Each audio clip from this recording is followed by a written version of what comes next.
Popping, y'all.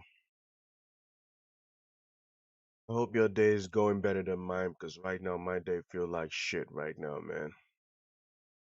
I feel like the rest of my day is just gonna be me being looking so depressed, looking so sad, looking like I shouldn't have even turned on the fucking TV to watch this game or any of that bullshit because I feel so sad right now. I came into this game believing that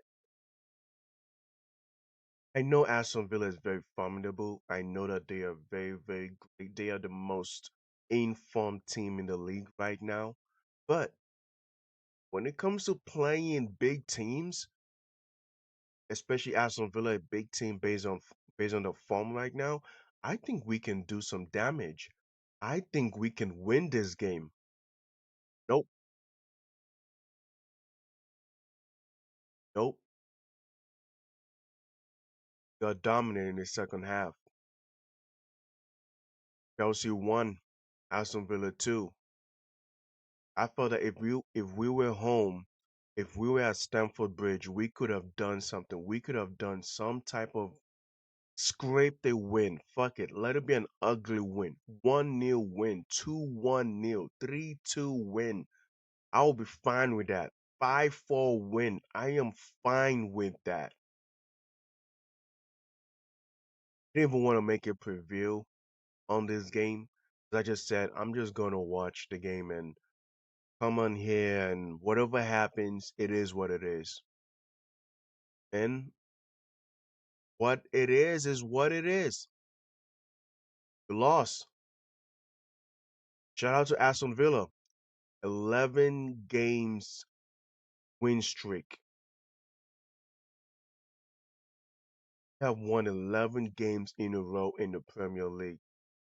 If, if as a Chelsea fan, you want your team to be like another team, this is the team right here you want Chelsea to be like. Aston Villa is the team that you want Chelsea to be like. You look at how they're playing. You know, and I am going to get into the whole strategy points, all that, but just please, just bear with me. Okay, guys, just bear with me for a bit, please. I feel like there is a lot that needs to be addressed with the whole team. The starting lineup was very solid to me. And if you go by first half, very, very great first half for Chelsea. I felt like this was maybe apart from Everton game, I felt like this was one of the best performances I've seen Chelsea in the first half this season. An amazing performance by Chelsea in the first half. I feel like we played so well. We dominated this game in the first half. We had 71% ball possession. Aston Villa had 29%. We had 1.98 expected goals in the first half. Aston Villa had zero. We have 10 total shots in first half. Aston Villa had zero. We have three shots on target. Villa zero. Two chances.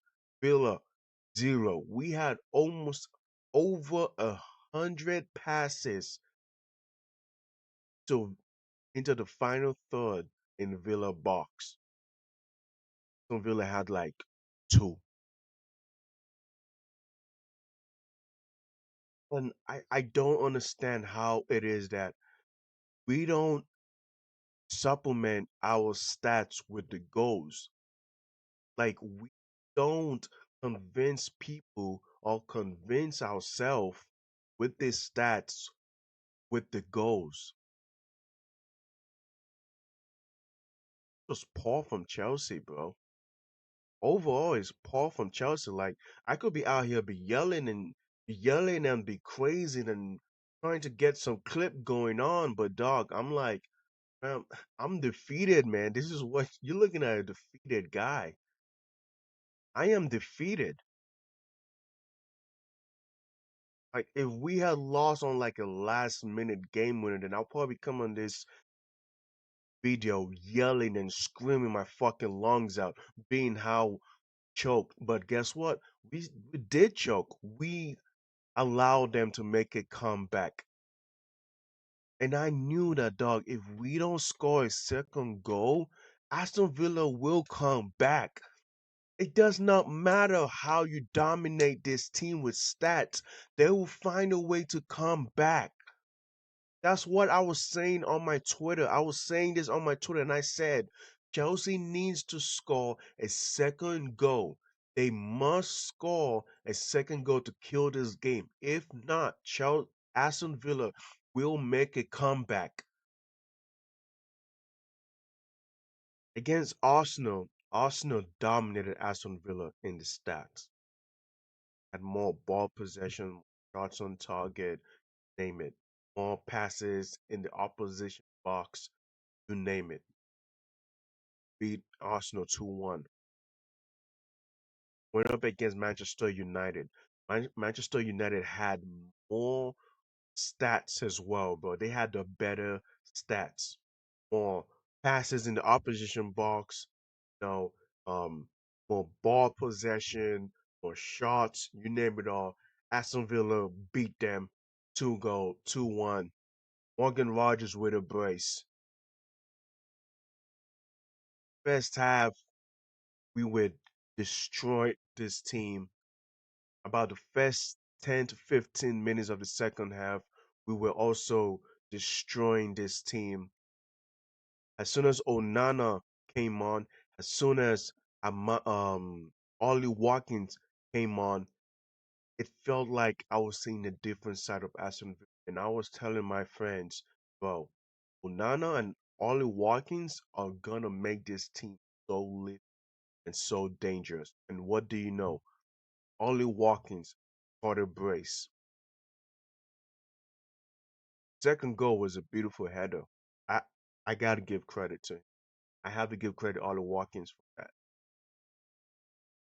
So let's look at the formation that Chelsea had and Aston Villa had because um um Amado Onana and Ollie Watkins they usually start the games Aston Villa yet they did not start, which in my opinion allowed Chelsea to run over Chelsea it, that allowed Chelsea to run over Aston Villa because Villa didn't have Onana who's the best DM. He can hold up the line line, break up any counterattacks, and help, allow the fullbacks, Matty Cash and Ian Matson, go forward and help out the offense. And that's what happened in the second half, right?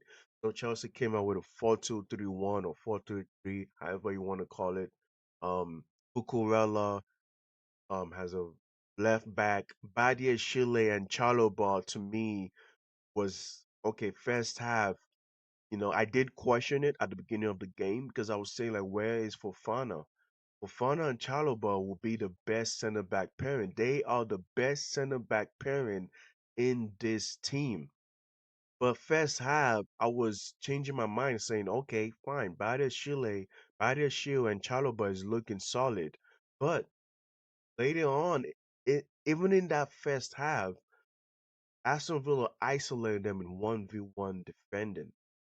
They did a good job in 1v1 defending in that first half, but I fear that this will later on be a problem because if Rogers or Ollie Watkins is 1v1 defending, then 1v1 without center backs, that is going to be a problem. And lo and behold, it was a problem. So together, I think the center back pairing was okay, but Aston Villa found a way to put them in 1v1 situation, which was not good for us at all, and it was not good for Sanchez. Reece James was our right back, of course. Reece James, he could play striker. I trust Reece James playing our left and right winger than I trust Ganacho, Gittins, and Pedro Neto, bro. Cole Palmer was in the 10, Enzo Fernandez and Caicedo in the double pivot. Cole Palmer in the 10, Neto as a right wing, Garnacho left wing, and Joao Pedro as our striker. And what can I say?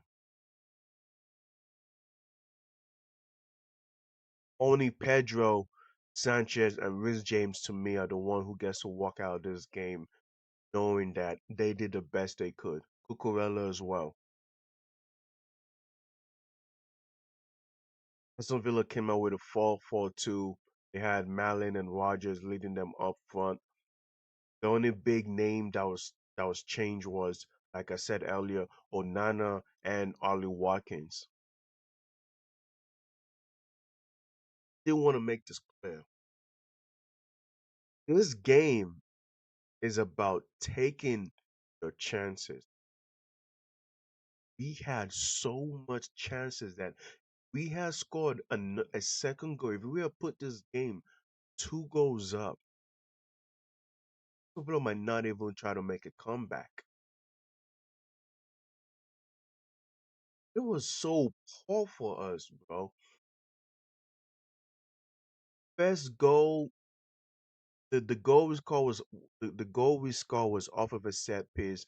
Shout out to Pedro. Shout out to Rhys James for that. You know, I guess Rhys James thought that it was his goal, but Pedro was like, "Nah, that's my goal. I'm taking it. I'm taking that goal." And shout out Pedro for that, man. It was 1-0.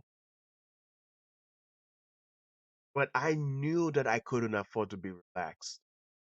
I knew that I could not afford just relax myself and be like, okay, we are good. Because I knew we were not good. We were not in the clear. We were not okay yet. We weren't free. We were still in the bird cage. We had to score a second goal, at least a second goal for me to be like, okay, I am finally relaxed.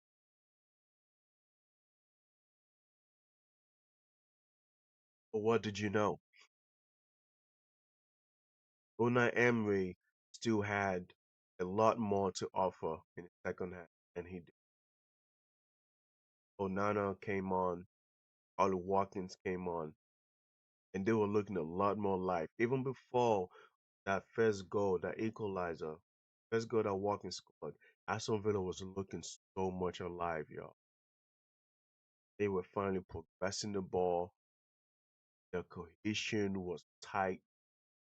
They were winning second balls, isolating our center backs in 1v1s, attacking the flanks, defending solid, playing the long ball to Watkins and his hold up play. I've always said this. Watkins has the best hold up play in the league, even more than Haaland, in my opinion.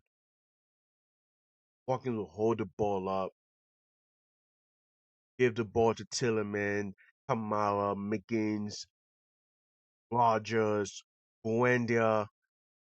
What the hell you expect? I don't know what Battle Shield was doing. I don't know who he tried to pass the ball to, but that's how he gave the first goal away. And then, like I said, Watkins was 1v1 with Trevor Chalobah, and then good job for Sanchez trying to reach out and clear the ball out, but then it did, but then it rebounded back to Watkins' feet, and that's how he scored that his first goal. And now it was 1-1. And then in the second half, we were looking so dead. As soon as Copama came off, as soon as Ganacho came off, as soon as Pedro came off, there was nothing offensively. We couldn't offer shit offensively, bro. Like hitting just trying to dribble past 3 players. Pedro Neto was so fucking poor. I'm like, bro, he should have been came off. Kopama should have stayed. And I guess the problem with Kopama was his final passes wasn't clicking, but I feel like him and Esteval would have done something.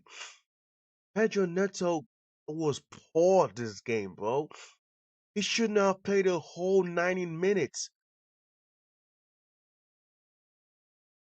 Aston Villa was having corner after corner after corner kicks after corner kicks. I think they had like four corner kicks back to back to back to back to back. What? And when a team like Villa is having so many opportunities to have corner kicks, what do you think? What do you think was gonna happen? And it happened. 84th minute corner kick. I don't know what Chalobah was doing. I don't know what Badio Shield was doing. I don't know what the lap was doing. Watkins a tall motherfucker, bro. Why isn't the lap or Badio Shield or freaking Chalobah like marking him, bro? Guard him, mark him. He's tall. You letting Gusto try to compete with him for height? Doesn't matter how high that motherfucker jump, bro. He's not even reaching walking shoulders. That was a beautiful header. I have to give credit to Watkins for that. That was a beautiful header by Watkins. 2-1. Even if Chelsea won to equalize to make it 2-2, there was literally like we have nobody that can connect with Esteval, put the ball in. Because we keep trying to pass the ball into the middle of the box, low cross the ball into the middle of the box, and nobody's in a scoring position to tap it in. We are not good at playing the ball into the box and tapping the ball in. We were just so poor when it comes to that, bro.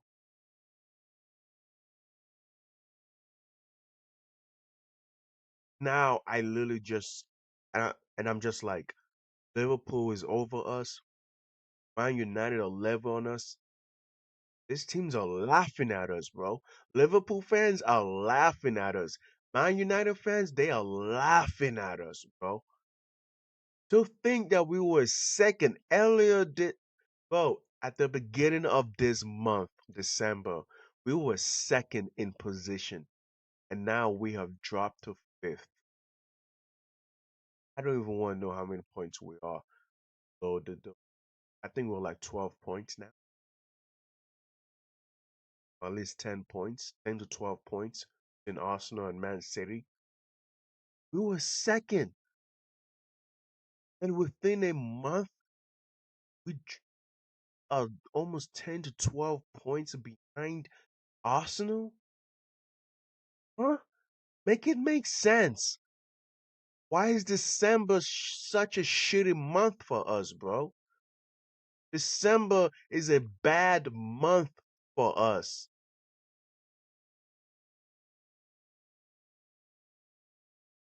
I'm not even gonna hold you anymore.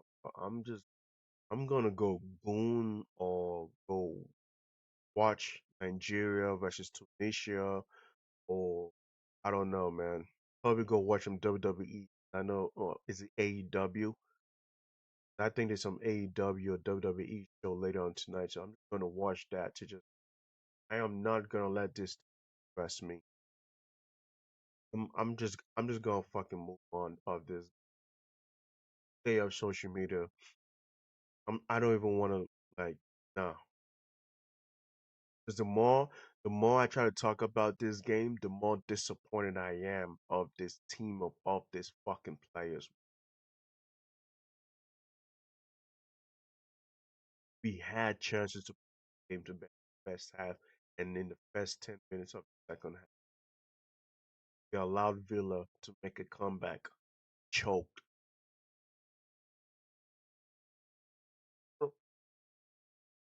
fucking choked. All right, y'all, please like and subscribe, and I'll see you guys next time. Peace.